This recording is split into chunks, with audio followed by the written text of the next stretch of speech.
Hello there. People believe once they are able to travel abroad, life is solved.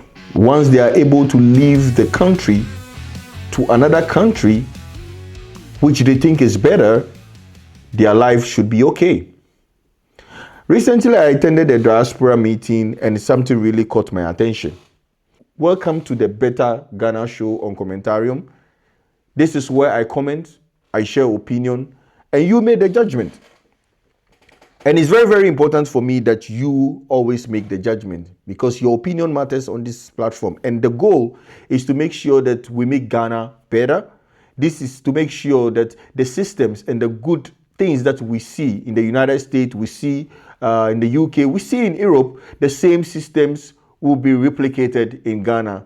And this is the goal, so that we can have a better Ghana where we can always call our home. So please join, subscribe to this channel, follow this channel, and let's together share opinions, discuss, and make Ghana a better place.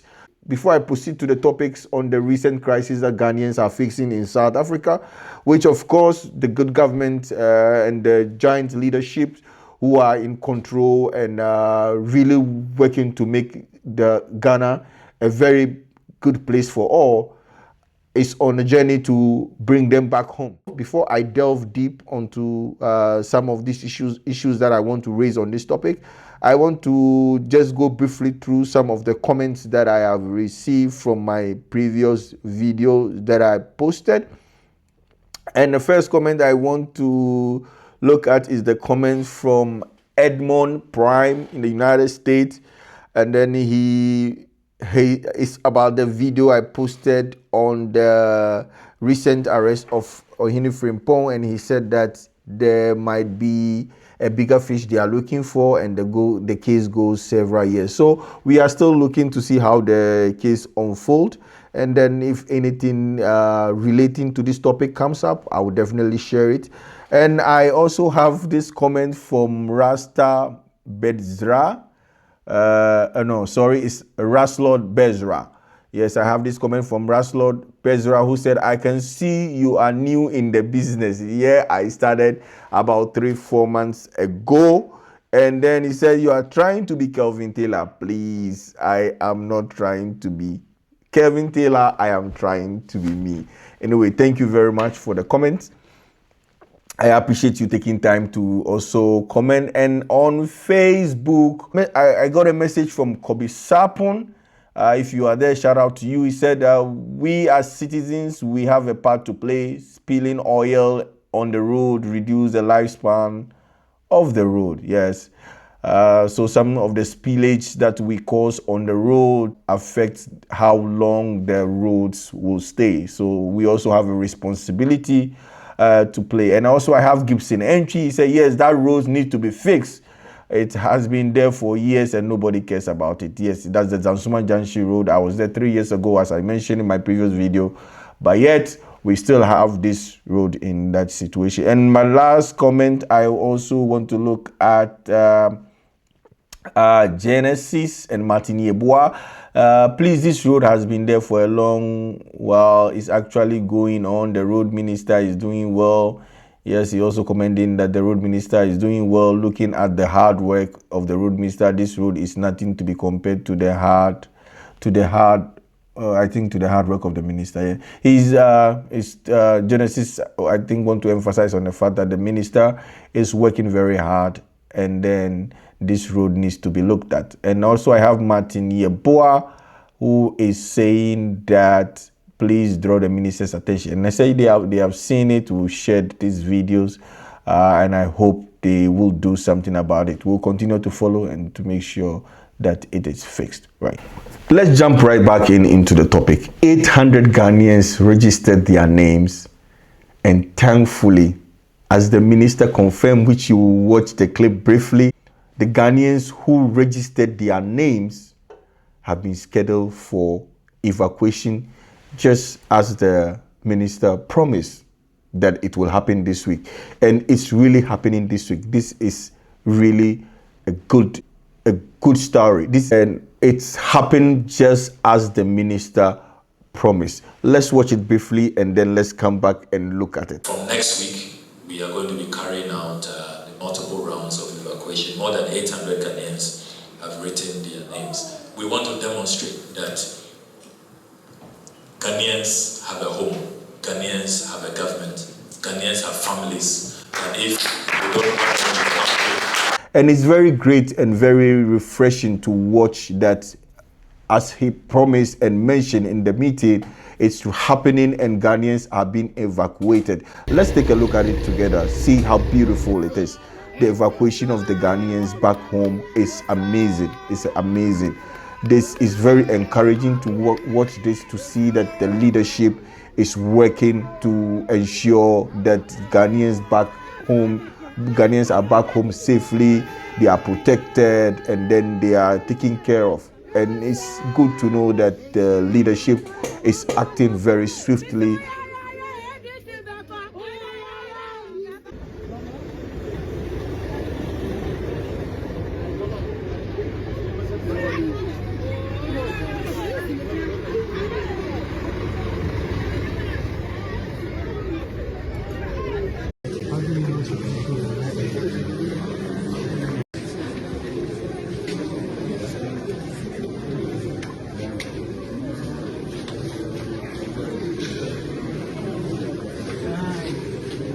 This is really a great job, a good work done, and Ghanaians cannot be happy in any moment than this particular moment. This is really a moment of joy.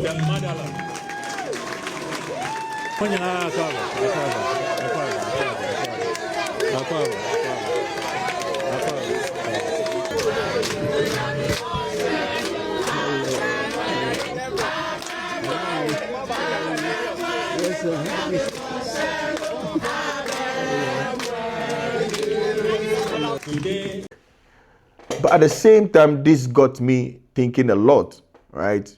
This South Africa xenophobia situation where a fellow African in South Africa is being pursued out, and some of the circumstances under which they were being pursued is really not acceptable, which I'm going to delve in a bit in my next episode. But at this point, the evacuation plan is important, and you can see that the government is working together. The minister is doing very well, and mobilization is in place to bring all of them back home. And this is amazing. And I think Ghana, we should all care about this. We should all be concerned about this, right? We should all show the love. We should all show the unity, no division, right? It doesn't matter where you belong to, right? These situations like this can happen to everybody abroad, right? And this is why we should all start thinking when we are planning to travel, because, right, it's not only traveling abroad, but it's what happens if something happens and you have to come back home, right? Is the support system there?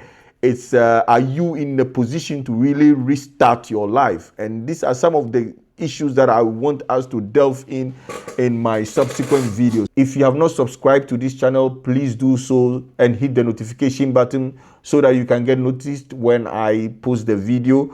And together we can answer very difficult questions, ask ourselves very difficult questions, and then debate and then come out with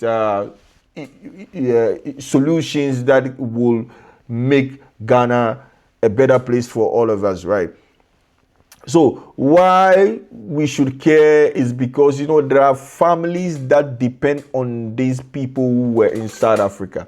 All the Ghanaians who were in South Africa has families that were depending on them. So it's very important that we all show the concern and love as they come back home. And it's great to know that the minister mentioned that there is a reintegration package that has been designed for them, and then there is this 5-point plan about how they can reintegrate. And one of the beautiful things about it for me was the psychological help that will be provided for them, because the torture, the tension, their lives in danger, this has a way of affecting your thinking. It has a way of affecting how the person takes the next step into the journey of their life. So kudos to the foreign minister. This is really great, and then Ghana thanks you for that. And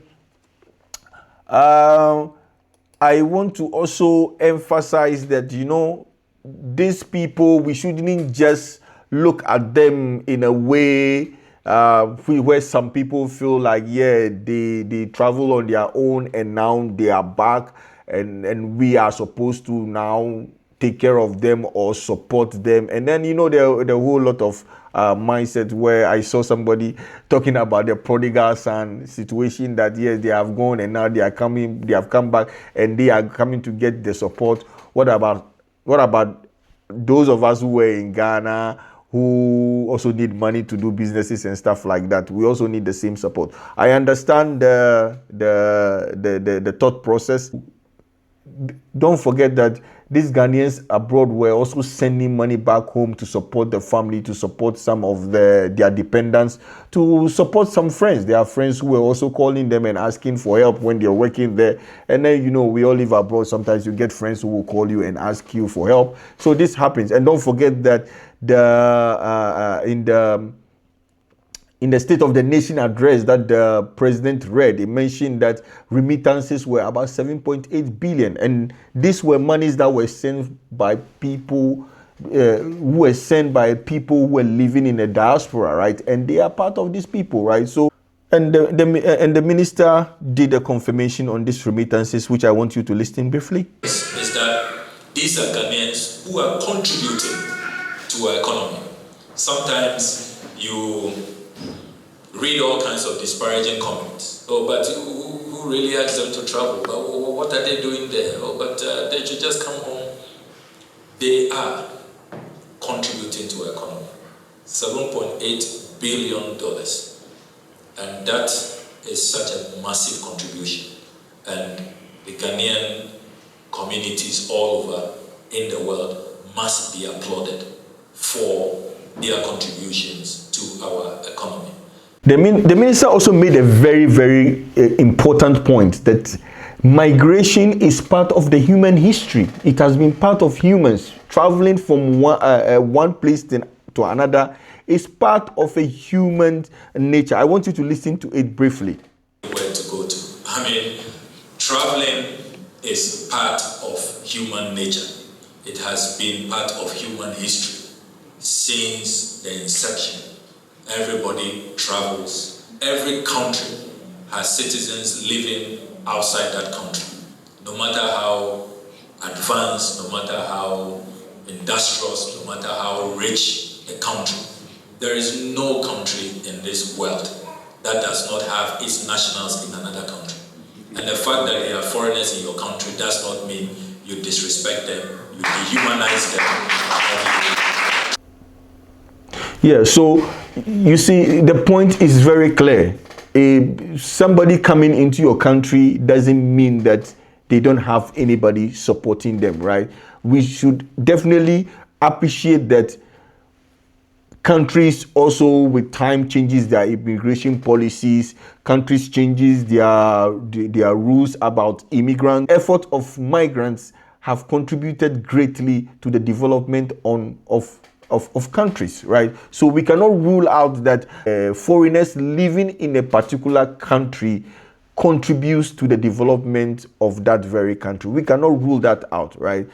The situation of foreigners being the reason why the country is not developing, and because of that you want them out, this theory is just not applicable, because the residents of your country are also living in somebody's country, right? So if we said we are going to all take the same stand, there's going to be a snowball effect, and I'll come to all these topics, right? But now I just want to emphasize on why we should all be supportive to our Ghanaians who are coming back home, right? They've gone through a lot, they've suffered some traumas, and they need our support, right?